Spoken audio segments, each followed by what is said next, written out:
Recording in progress. Good morning, students. Welcome to week 3 of organizational communication. I'm up in the Northwest during this season. My wife and I are visiting 2 of our granddaughters and our daughter, our son-in-law, and my wife's family, her wonderful mom, which is where Lori and I are staying. So this bookcase behind me is my mother-in-law's uh, recordings and rhetorical communication that she has collected between her and her husband over 60 plus years of marriage. This week, we're going to look at 2 metaphors. Last week, we looked at the metaphor of an organization being seen as a machine, so that how it communicates internally and externally, meaning that not only how the employees and managers communicate with each other inside of the organization, but how that organization communicates to the community and even the world around it. So this week, we're going to look at 2 different kinds of metaphors that take us a little further into the conversation. The machine metaphors, as I said last week, were introduced in the early 1900s. The 2 metaphors that we're going to look at today were introduced in the later 1900s, 1970s and beyond. And both of these are wonderful metaphors. Many organizations use one of or a combination of these 2 metaphors. Last week, we saw that the metaphor of machine is best depicted and seen daily in the fast food industry on how it is organized and how it is set up. The 2 that we're going to look at today can oftentimes be seen in modern day organizations, particularly the networking side of systems, and also many churches that operate as a culture, or even an organization like Google that puts a lot of effort and intentionality and a lot of dollars that get invested into them being an organization that says we value a certain culture. And one of those with Google is the high value they place on their employees. If you're an employee with Google, whether you're top management or a new hire, you're treated with value right away. I would say even that's another example of In-N-Out, that even though they are best portrayed as a fast food industry as a machine, In-N-Out has also adapted in a modern day setting, and they value their employees. They have incredible benefits. They pay higher than most of the other fast food restaurants that begin for a beginning wage. They have schedule flexibility for individuals that are going to school, or maybe a single parent that's taking care of their children. And they even help students that want to continue to go to school, and there's scholarship offers and benefits, even retirement and uh, PTO, things like that. So machine, remember, was all about the organization. One for all and all for one, meaning everybody is focused on what's better for the organization. The needs of the individual aren't nearly as important. Now, when we begin to look at these 2 metaphors, we see a little more forward-moving transformation in that. So I'm going to share my screen now for my PowerPoint slides. And all right.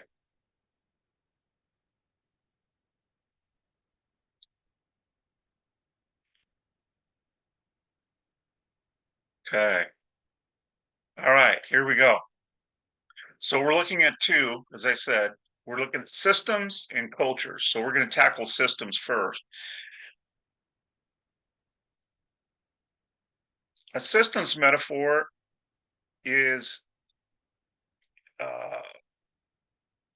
let's look at this next slide. I put that one in there just so you know we're switching over to systems. I've got a lot going on in my head right now about what I want to say, and I'm thinking it's better seen if I go ahead and show you the next slide. The systems components are as displayed in front of you here. It is hierarchical. You'll see this in your textbook in a basic way, but I'm laying it out different than your textbook does, because I think that again, because it's not just about the hierarchy, there's an interwovenness that we see within systems. There is much more connectivity, and we're going to see some wonderful examples of that, both in the human body and in organizations in just a minute. It's hierarchical, meaning that it's well designed. Your body is a perfect example of a compilation of systems. I don't know if you know this, but you have 11 systems in your human body. We're going to look at those in just a minute. So it is well designed. There is intentionality. Within a well-designed systems organization, people aren't wondering what they're supposed to do. They're not wondering what their responsibilities are. They're not wondering how their roles and responsibilities are interconnected with the other components and the other individuals in their workstation, their department, or even the organization as a whole. Those things are made very clear if it is a well-working system. Secondly, it's the interdependence. Uh, Meaning that each one of the systems need each other and each one of the systems rely on each other. Now, there is a difference between those two. As an example, an infant baby needs their mother, but the mother is not reliant on the baby. So the baby has a need, but the baby is not relied upon by the mother. But in a systems organization, they both need each other and they rely on each other. So there's mutuality on their need and their capabilities to be relied upon. Okay. And the third ingredient to the components of the systems organization is that there is permeability, meaning that there is inflow, there is through flow, and there is outflow. And we're going to look at that on how that is shown an example best in the human body, but how that can be applied very easily and very clearly in an organization as well. So digging into these a little bit, the hierarchical side has super systems and subsystems. Uh, the human body, as an example, I said that you have 11 systems. Well, as a whole, it's for one human body, right? I mean, all of these 11 systems are for the benefit of one organization. In this case, the human body is that organization. And the super systems would be, in this case, those 11 systems. So you've got the respiratory system, the digestive system, the nervous system, um, all of these different 11 systems. We're going to use those as an example of being super systems. Then inside of each one of those super systems, you have subsystems. So I said the respiratory system. Well, inside the respiratory system, we know you have lungs. You got to have those lungs.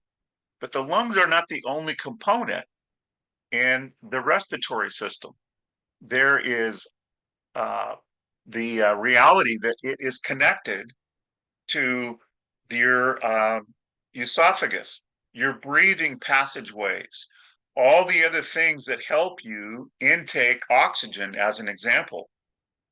And so that would be a super system, with the lungs being, the respiratory system would be the super system, and the lungs would be the subsystem inside of that. Because even inside of your lungs, if you study it out, my wife is an RN, the lungs are a fascinating organ. They're considered a vital organ in your body all by itself. You can't live without lungs. I had a good friend that a few years ago even had dual lung transplants. I didn't even know they could do that kind of thing. But the need for those lungs is unquestionable. And yet the lungs by themselves are not the entire respiratory system. Okay. Then we go over to the interdependence of that.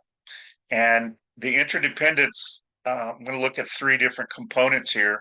Each component relies heavily on the other components for the benefits of the whole. So in your human body, you've got all of these different systems that benefit each other. Your circulation system. Well, without the oxygen that the lungs bring in, then the body doesn't get the oxygen that the blood system actually needs. So that as it circulates blood through the body, if you're not getting the right amount of oxygen, then the blood isn't as healthy as it needs to be to help the body thrive, not just survive, but to thrive. I'm going to give you an example of that the Apostle Paul in 1 Corinthians chapter 12, also in the book of Ephesians chapter 4, and also in Hebrews chapter 12, 1 through 3. These are three locations that talk about the human body and the components or parts of the human body being interdependent.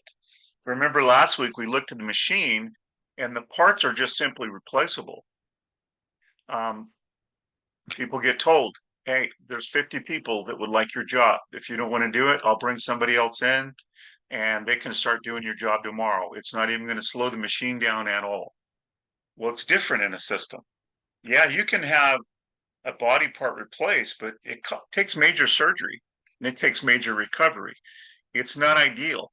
It's not what we want to see. Rather, what we want to see is the different systems relying on each other and depending on each other and interacting in each other. And then we move over to the permeability side.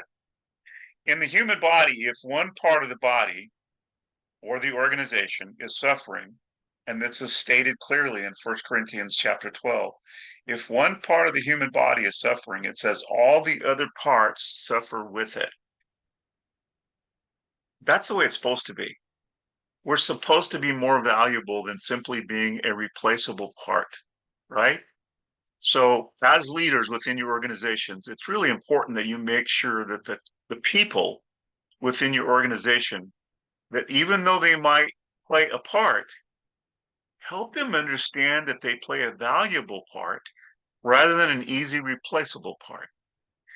And there's many ways that you can do that. And that's what this entire course of communications is about. It's how can we take the leadership of an organization and the employees of an organization and create a connectedness and interdependence so that even though roles and responsibilities are clear, we don't want people to feel just like a replaceable, easily replaceable part.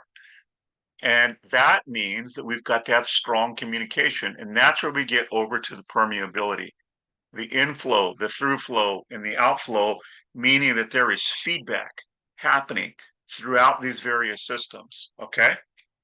All right. So the permeability, for the overall health and success of any organization, there needs to be incoming and outgoing components. The human body needs to breathe in and it needs to breathe out, and both are equally important. Well, look at that middle component there, the through flow. The through flow is what happens in between the intake and the outgo. Okay, let's look at that and the human body here. As I said, you have 11 different systems. And for the imagery that we're looking at here, we're going to call them subsystems. I think your textbook actually calls them, we're going to call them super systems. Your textbook calls them subsystems, but I think that was a faux pas in the textbook, possibly. I'd have to talk to Mrs. Miller to know that for sure. But the super systems are those 11 major systems. The subsystems, as we said, inside of your nervous system, the subsystem would be the brain itself. But the brain is not the entire system of the nervous system, right? The brain is connected to all the different nerves that send information and resources to the various parts of the nervous system. But what happens? It's not one way, right? It's not just the head. It's not just top-down communication. The brain is not only sending signals, resources, and information, but it's also receiving those. So as the brain receives that, that would be the through flow. So there is constant feedback going on. And so again, if we look at this kind of an organization, it's not simply the manager saying, I want you to do task 1 through 10, come back and tell me when you're done, and then you go home. No, that would be more like a machine. That employee is not really valued. You're just a task accomplisher, can find somebody else to replace you easily.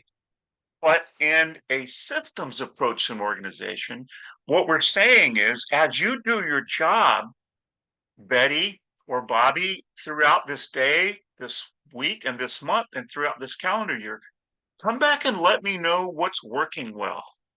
Come back and let me know what you need.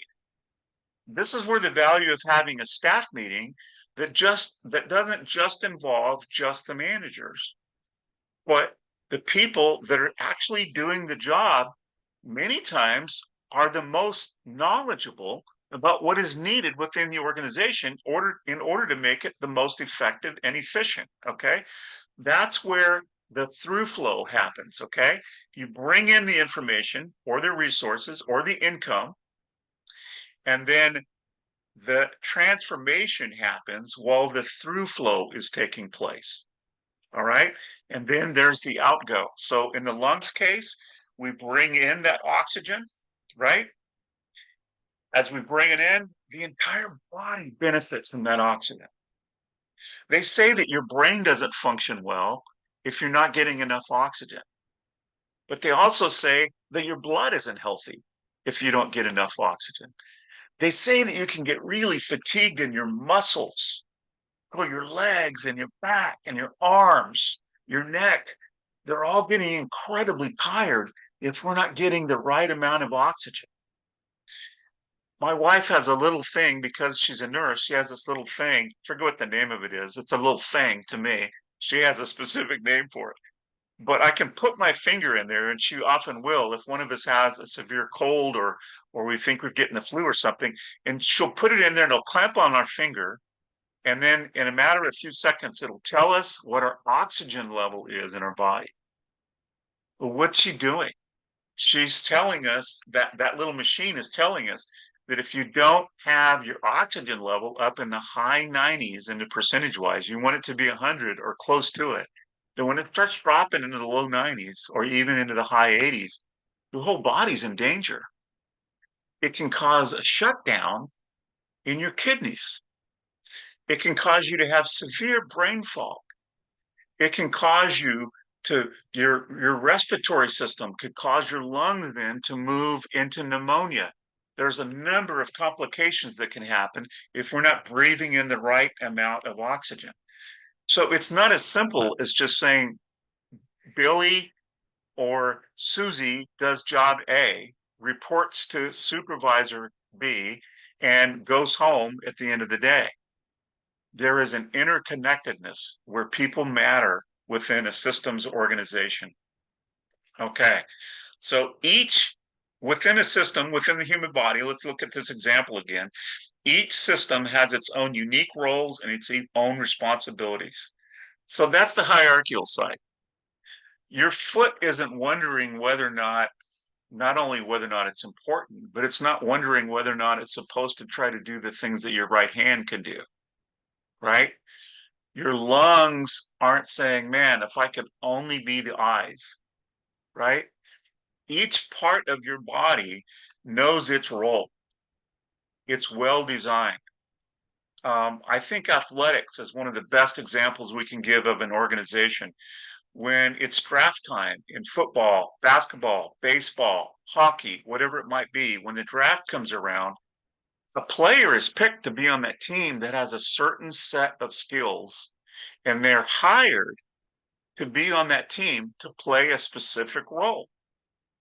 If they're really good at being a wide receiver, you're probably not going to have them play nose guard on defense. And sorry if we're using code word there, but the same thing could be applied to someone, let's say, in the music field. Someone is incredible at playing the trumpet, but not that great at playing the clarinet. Well, you don't want to put that person as first chair clarinet if they're actually really good at playing the trumpet, right? You look and find people and put them in a good location, a good role, and then everybody has clearly defined responsibilities and roles, okay?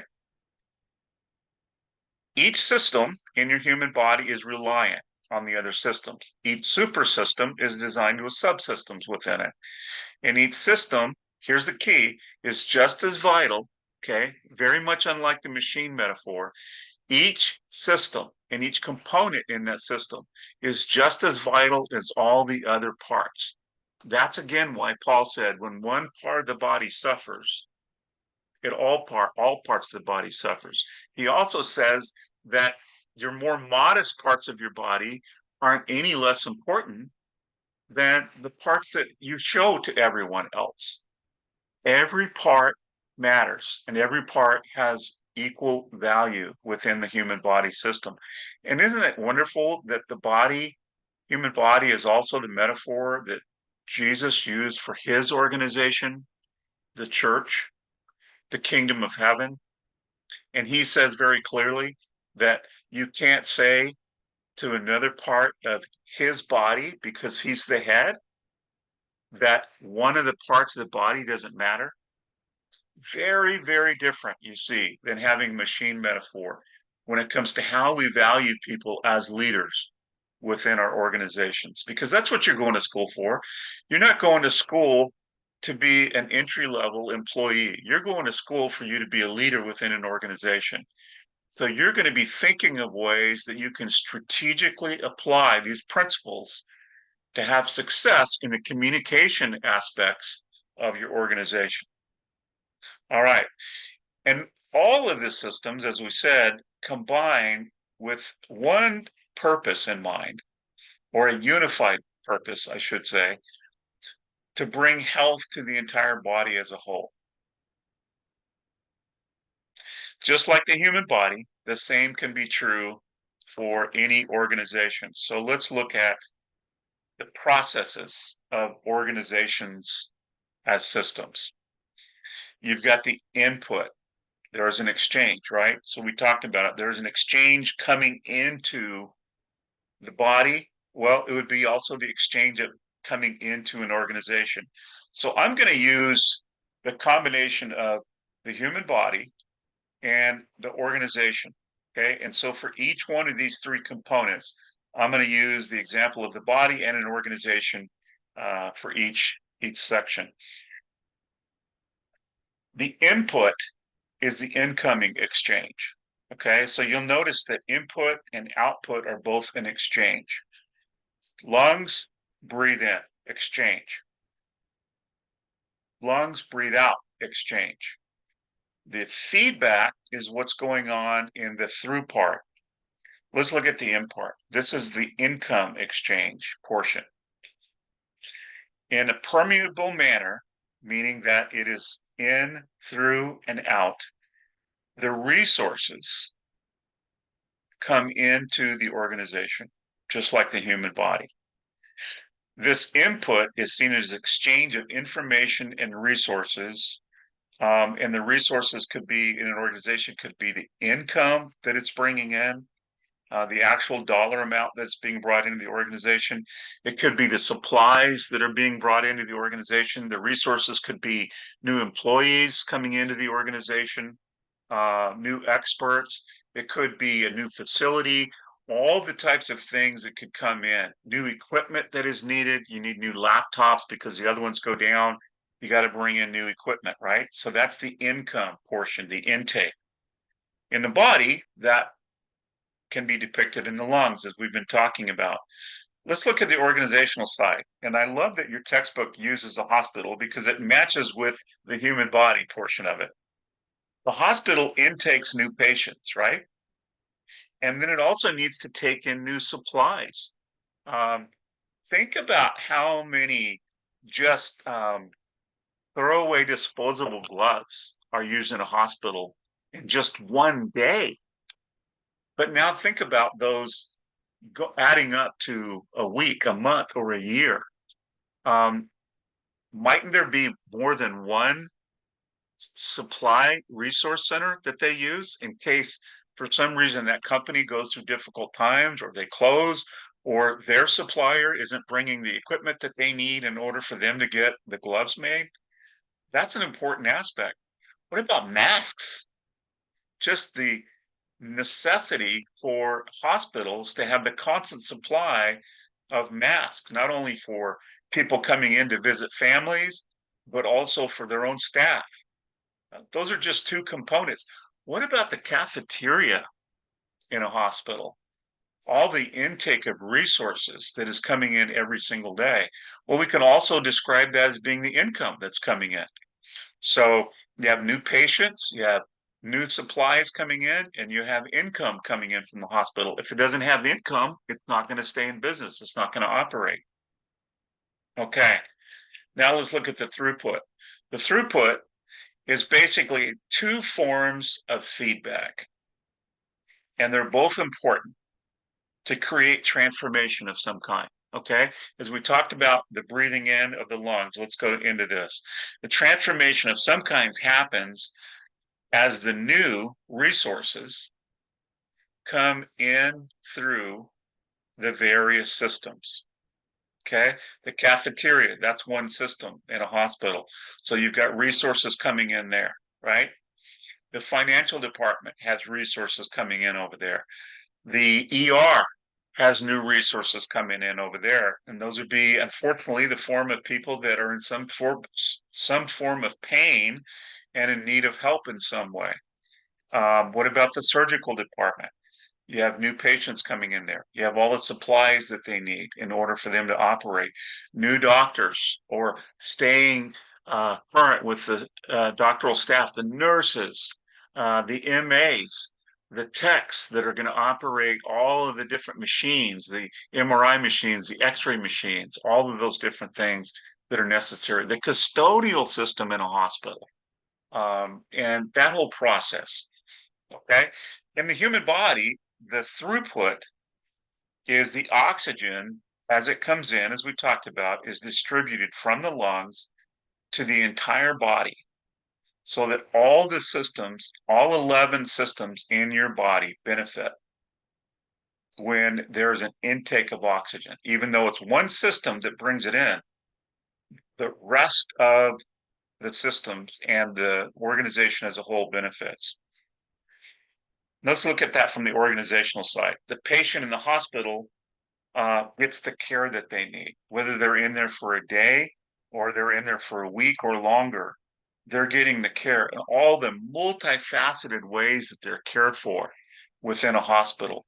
The medications, the attention that they're getting to detail, the diagnoses and the analysis that's happening from the labs, the doctors coming in, hopefully on a daily basis and checking in on those patients, the care that the nurses give around the clock. There's a reason why they have 2 or 3 shifts of nurses coming in so that you don't have a shortage of the care that you need. The beds that they use, the linens, the pillows, all the different machines that are in there that are happening all around that patient on a 24-hour basis, which also makes them not sleep as well, probably, while they're getting the care that they're getting.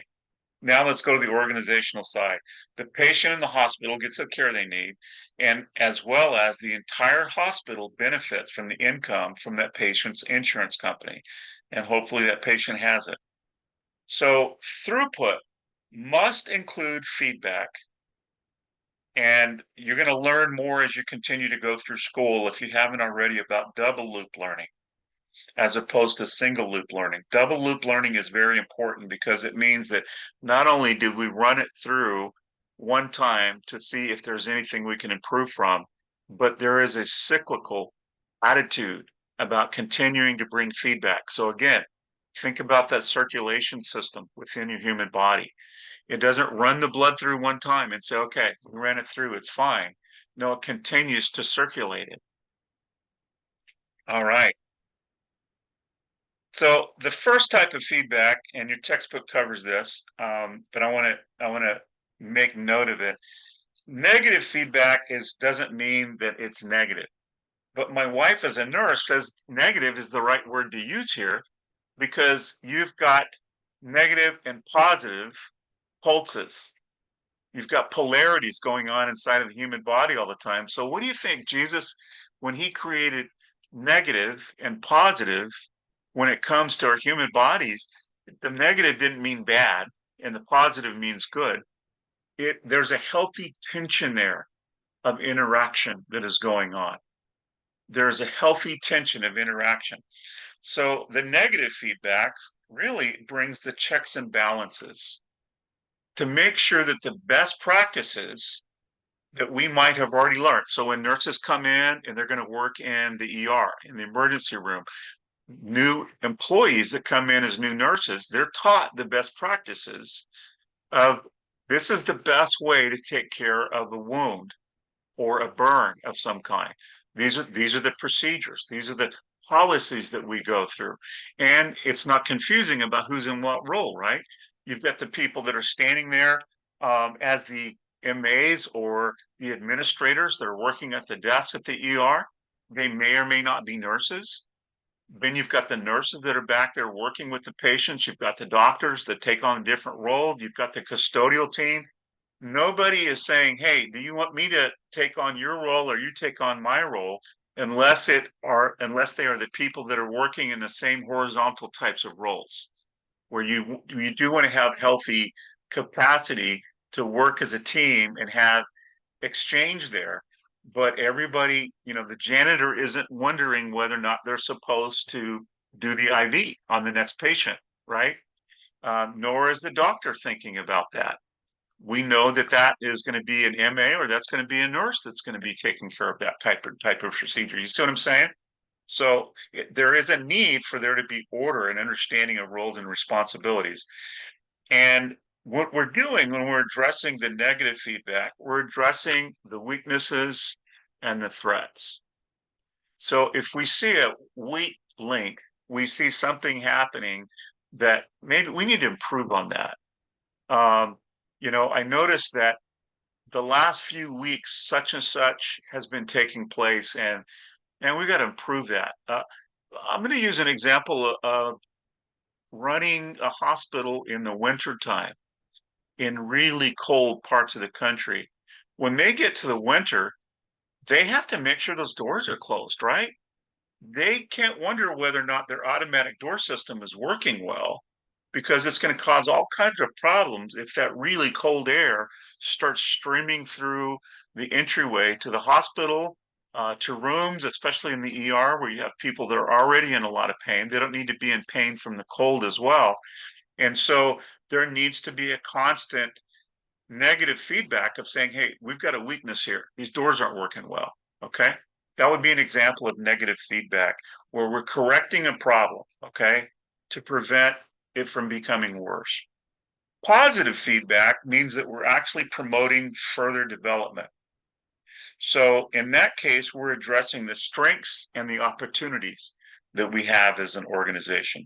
You'll learn about a SWOT assessment later when you're taking your human resource course. And thirdly, we have the output. The output is the outgoing exchange. The transformation is now complete. In the body, we would say that the body has received and shared and distributed all the benefits of the oxygen intake, and the lungs now exhale the carbon monoxide from the body. Okay. And then the organization side of it, having received the help that she needed in the hospital, Susie, the patient, now gets to go home, hopefully feeling much better, and also having been given a plan of action from the nurses and the doctors about how she can be healthy and improve her situation and her condition as time goes by. Okay. And then lastly, we're going to look at Carl White and his theory of organizing. And it's based on the premise of reducing or eliminating communication confusion and misunderstandings within an organization. His theory, by many, has been nicknamed the sense-making theory, which makes sense because this man, Carl Weick, came from a social psychological background. So he was bringing in the psychology of communication within an organization. And as you know, if someone is a psychiatrist, a psychologist, or a marriage and family therapist, what they wanted to reduce is confusion within the communication, whether it be a couple or individual members of a family, but also in the case of an organization. Is there confusion among roles? Is there confusion among responsibilities? Is there confusion about effectiveness and efficiency? Is there confusion about the processes, the rules, the procedures? As we said, the janitor is not confused about whether or not they're supposed to do the IV in the hospital. Well, in any other organization, we don't want those roles and responsibilities, processes, and procedures to be complicated. And so this man coming in with a psychological background really believe that communication confusion within an organization means that there are high levels of unpredictability. We don't know what's going to happen. We don't know if we're going to have a good day or we're going to have a rough day. So to reduce the impact of unpredictability within an organization, internally and externally, communication is married directly to Weick's approach of saying that organizations need to reduce confusion through language, wording. We would again refer to that as rhetorical communication, right? Reduce confusion through rules, procedures, processes, so that our purpose again is not confusing. Why are we in business? Why is our church open? Why do we exist as a church? Okay. So by reducing confusion, you reduce unpredictability, and therefore you will improve your organization's communication. Really important. And then the last thing we're going to look at within the systems organization is just the networking, the interdependence. So as we looked at the human body and how it's all networked, we see that the modern day organization has various levels of networking. And so you actually could refer to this as the combination of the interdependence and also the combination of the permeability. So you've got the interdependence where they're all need each other and relying on each other for information, even resources. But you've also got the permeability so that there is an exchange of communication. It is not top down only. And so you'll notice that rather than the design here being just a traditional organizational chart, you'll see that often a systems approach to an organization is much more like this, that you've got the interdependence going on. So in this case, the blue circles represent diverse systems within any organization. And notice that the systems within the organization are networked at various levels of density. And density simply means the amount of interconnectedness or interdependence. So you'll notice, for example, this system right here within this organization is highly dense. It is very interconnected. As opposed to, say, over here, this one is very low on its density. And so is this one over here. This one is a little busier, has a little more density, but you see what I'm saying here. There is there are degrees, and so this comes back to us talking about how open a system is, or how closed that system is, and that's not a good or bad thing either way with closed or open. It just means it's something that is it necessary for it to be more open, or is it necessary for it to be more closed? As we've talked about, your textbook mentions an example of a doctor's visit needing to be a little more closed because of the patient wanting privacy.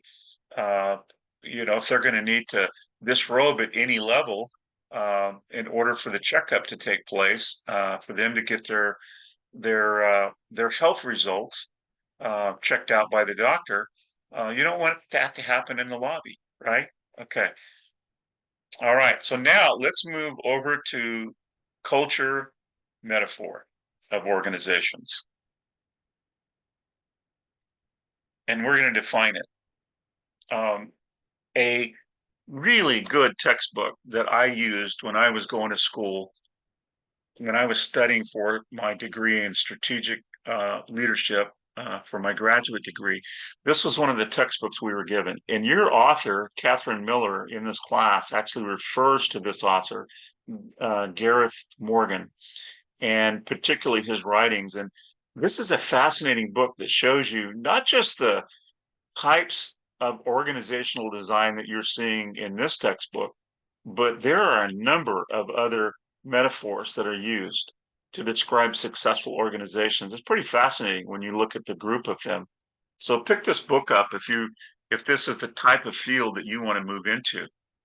Um, the culture, Morgan says in that textbook I just showed you, is the word derives metaphorically from the idea of cultivation, the process of tilling and developing the land. And when we talk about culture, he says, we are usually referring to the pattern of development reflected in a society's system of knowledge, ideology, values, laws, and the everyday rituals that we go through in life.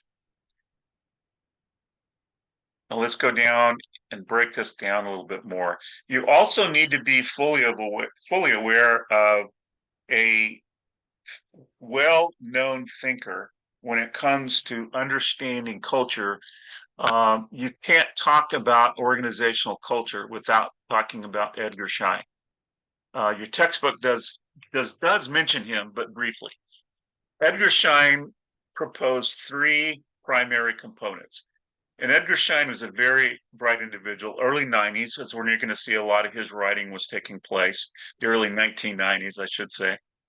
And very, very, very bright man, very astute. He was educated a combination of Harvard and Stanford, and he was a professor for a long time at MIT. And the three components to an organization of designed as to be a culture are the artifacts, the values, and the assumptions. So let's look at what those are.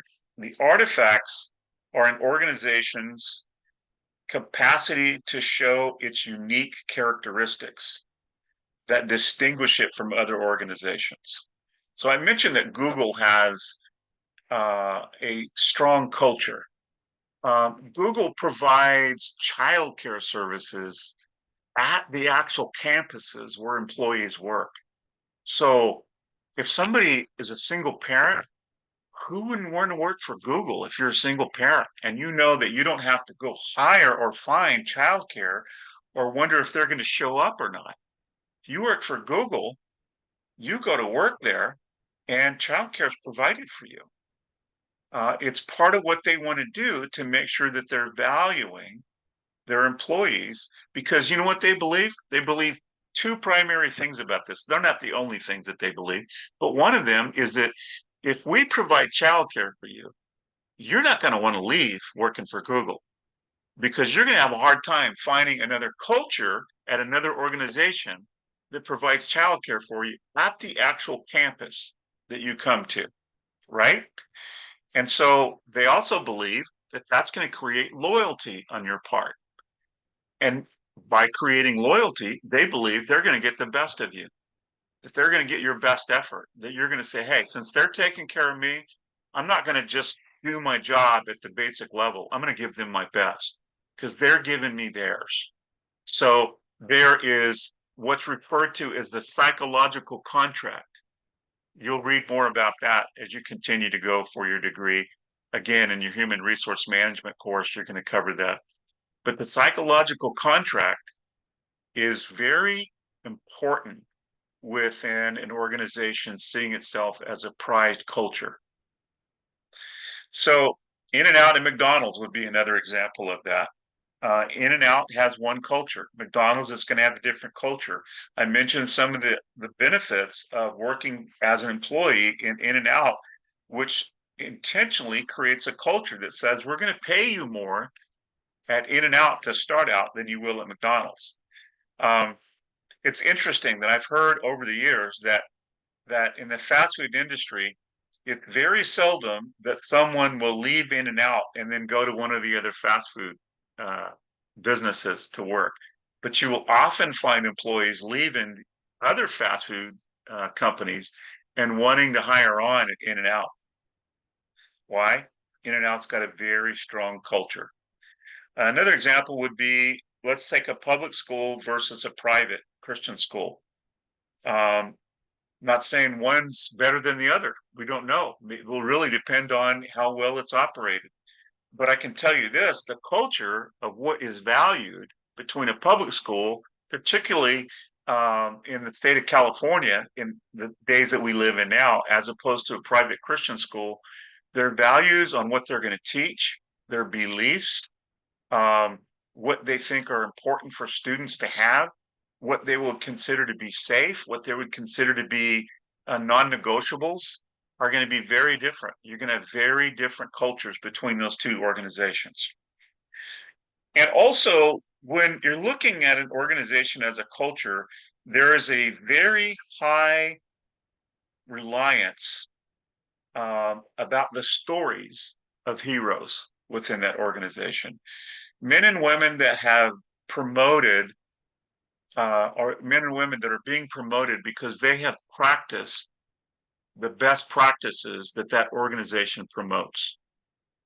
Example of that would be in the Bible. So the Bible is full of heroes, and it also lets us know their weaknesses, their shortcomings. But the Bible champions the Lord Jesus Christ as being the ultimate hero. And so we look to Jesus as our ultimate hero. And so in the kingdom of heaven, if we were going to describe it as an organization, we would describe it in such a way of saying Jesus is our model. He portrays for us the best practices. So we want to go after the unique characteristics that Jesus brings. That's a good example. Now let's look at the value side. The value aspect of an organization that sees itself and designs itself as a culture is that within this organization, we can ask the question, what values are held in the highest esteem? Again, let's talk about a public school in the state of California versus a private school, let's say in the state of Washington, which is where I'm at right now up in the state of Washington. And my son-in-law is the IT director for a private Christian school here. And I can walk in and I can visibly see the images, the stories. I walk into their lobby and I see their trophy case. I walk into the classroom and I see what they consider to be student of the week and how they get to be student of the week, what's promoted there to be student of the week or student of the month or teacher of the week or teacher of the month. It might be exactly the same as some private schools, I mean public schools, depending on where that school is and how the leadership of that school operates. What culture are they cultivating, right? Another question that we can ask on the values is what can we live with accomplishing? Or what can we not live with accomplishing? What can we live with being? And what can we not live with being? What can we live with outcomes? And what outcomes are they're just that's not acceptable. And so within each organization, you're going to see those different approaches. All right. And then lastly, or actually, we're going to come back to assumptions in a minute. Let's go on and look at a couple of components that we've already looked at earlier, I think in week one, that had to do with what we're going to consider here to be ways that we can communicate in a culture design. Communication that's theorized in a symbiotic communication, a semiotic, excuse me, would mean that we're really looking at symbols.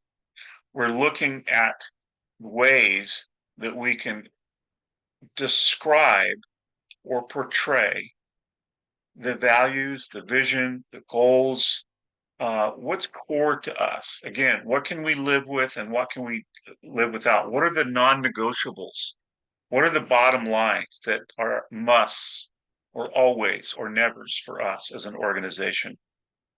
And so symbolism, as we talked about in week one, is a wonderful way for us to communicate something. And cultures, organizations are really big on symbolism. They're really big on rituals. A 4th of July picnic or an annual Christmas party that is, where they take it to a nice restaurant or to a country club or something and just really do a nice job. And then also bring nice Christmas gifts that they distribute out to everyone. Those would be examples of organizations that want to have a strong culture where their people within the organization are valued and they really emphasize the people that have promoted the best practices, and so they promote those as being the heroes of the organization, and encourage everyone to follow in those best practices. And so, yeah, logos, mottos, uh, symbolisms of different kind, the rituals, the everyday practices that go on. Is your organization one of those that makes a big deal about when somebody has a birthday? Is that valuable in that organization, or is it not valuable at all? Another one is the phenomenological communication. Within organizations that want to have a strong culture, the storylines of people are really important. So remember when we looked at phenomenological communication, it's the storylines. All right, now let's get back to the three components that Edgar Schein brings in, and we're going to look at the assumptions of an organization that wants to have a strong culture. And so I've got a couple more questions to ask, yeah, that will really help us regarding assumptions. And the first one is, what aspects of an organization are conveyed, but not necessarily written down or visibly displayed? Meaning they're not in the handbook, or we don't see them up on the bulletin board. We don't see them passed around in the menu at a restaurant, if you will. Okay. What are the values of different kinds of restaurants? What matters to them? What's displayed by them? What's communicated by them in some form or another? And another question would be, and so those would be the things that would be visible, meaning they're easy to see. So if you think about a water line, those would be the things that are above the water line, easily visible, very displayed, promoted heavily. Next question is, what values are under the surface? They're below the level of actually being able to see them, but they're just as important in that organization's culture. So they're below the waterline. And these can be wonderful things that are below the waterline, or they can be not so wonderful things. Only the organization and people inside of it know which ones are good and which ones are not so good. So with that in mind, I'm going to show you a picture here of an organization being seen as an iceberg. And one of the taglines is the visible organizational culture, and below the tagline is the invisible organizational culture. They're both just as real, but one is stated and public, and the other one is just understood only after you've been a part of it for a while.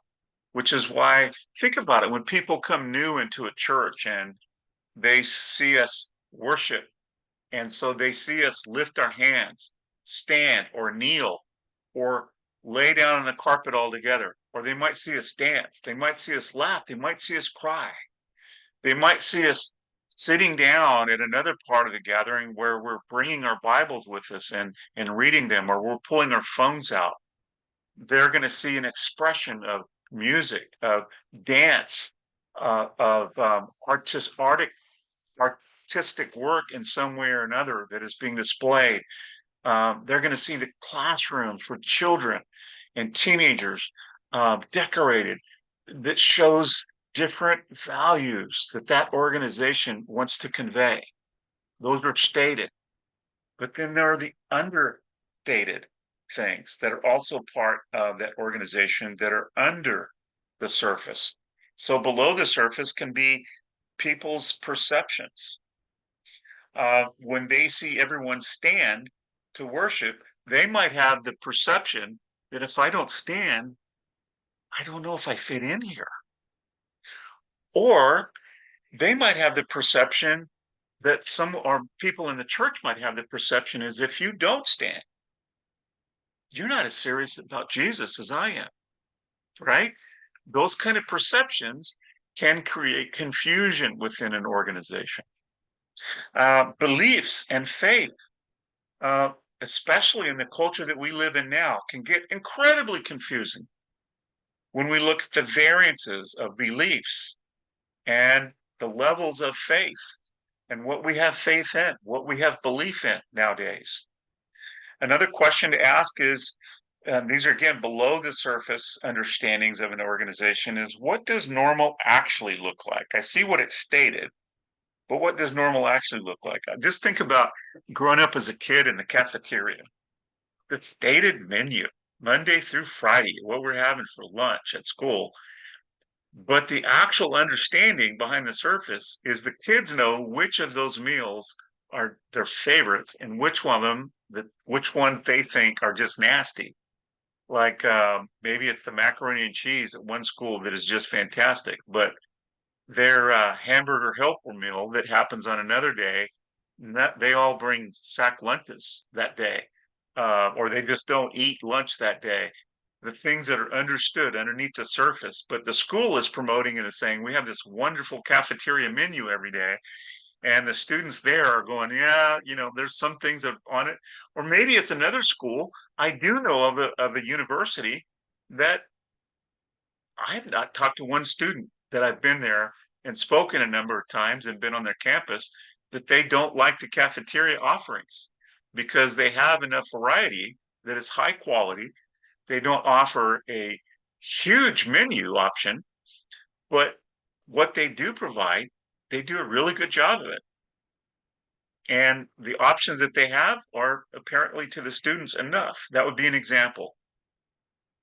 And then, as I said, the stories. I know of a church in California that their motto of the church is your story matters. Meaning that when you come in here, if you're a newcomer and you don't know Jesus at all, you don't even know if you want anything to do with Jesus, your story matters. What has brought you to this point matters to us. To someone else that has been radically saved and their life has been transformed, and a culture organization, it's going to be that person is going to be seen as a hero of the faith. They're going to be somebody that is promoted to say, wow, look at the change that has happened in Mike's life. Look at the transformation that Veronica has seen happen in her family once her and her husband went to get some marriage counseling. And then they have the courage to stand up and tell everybody, get marriage counseling if you need it. Don't hide in shame. Uh, get in the light. Don't be more concerned about the success of your marriage than you are about whether or not somebody's going to think badly of you. Because if somebody thinks badly of you, then they're in denial about whether or not their marriage might have some struggles. Okay. So the stories lines within a organization that wants to have a strong culture are really, really important. Okay, students, I am going to stop sharing this, and I just want to pray for you now as you get ready to tackle this third week of school. Lord Jesus, thank you for these students. Thank you for the work that they're doing. Thank you for the effort they're putting in. Thank you for their minds being stretched as leaders of organizations now and in the future. The roles and responsibilities that they will carry on behalf of you as they listen to the King of Kings and Lord of Lords in the best organizational culture of all, where everyone matters and everybody's story matters. You guys, bless you. I will see you online this week. Have a good week.